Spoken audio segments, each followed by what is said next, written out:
na verdade, uma história que meu pai tinha me contado, porque meu pai ia para Garopaba nos anos 70, como muitos gaúchos, e naquela época ele ficou sabendo de uma história sobre um nativo que teria sido assassinado num baile dominical e que, enfim, pagaram a luz, todo mundo matou o cara, e então ninguém nunca descobriu quem foi, e que era um tipo de justiçamento de comunidade que acontecia e tal.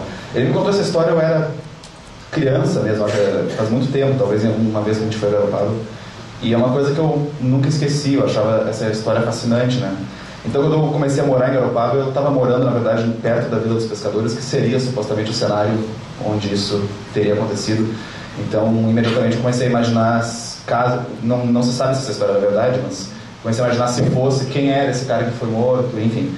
Isso começou a se misturar com a ideia desse personagem que eu tinha bolado até um pouco antes, que tinha essa doença que não consegue reconhecer rostos. E aí me apareceu a figura do pai do personagem e tal. Isso aí começou a se ramificar e a ideia do romance foi aparecendo. Agora, eu acho que a intenção do autor, às vezes, como é que ele vai escrutinar os elementos que aparecem ao seu redor e escrever. Acho que sem querer, inconscientemente, eu acabei pensando que nos contos eu sou mais livre.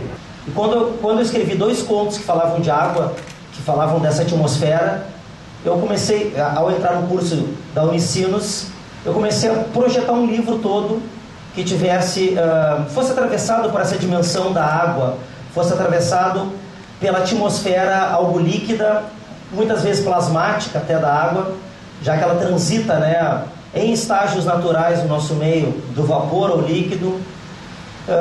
Queria também, de certo modo, trabalhar muito com a imagem, né, da água. Eu lendo o livro do Galera, notei muito disso, assim, né? O quanto a imagem da água, ela nos pega. Eu anotei momentos do Barba e Sapada de Sangue, em que aparece essa impressão da água. Como isso é natural, eu vou dizer assim, vamos considerar artistas aqui, no sentido assim, como isso chama a atenção de quem tem aquele olhar de captar as coisas, né? Eu acho que o escritor, o pintor, o artista, ele está sempre roubando as coisas, né? E como a água tem esse papel simbólico, eu tentei coletar. Também passou o livro por uma aventura teórica de enxergar na água também um elemento que traduz um pouco do nosso mundo pós-moderno, do nosso mundo que se comporta como líquido, né?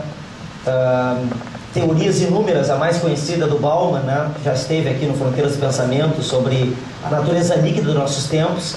Mas isso já tinha na minha memória, essa imagem aquática, desde quando eu morei na Cidade Baixa e olhava pessoas caminhando de um lado para o outro.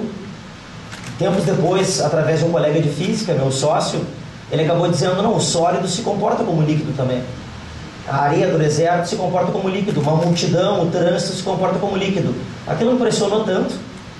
E aquela impressão, né, de que a liquidez, essa relação fluida, eu acho que a palavra-chave é fluidez, ela estava em diversas relações humanas.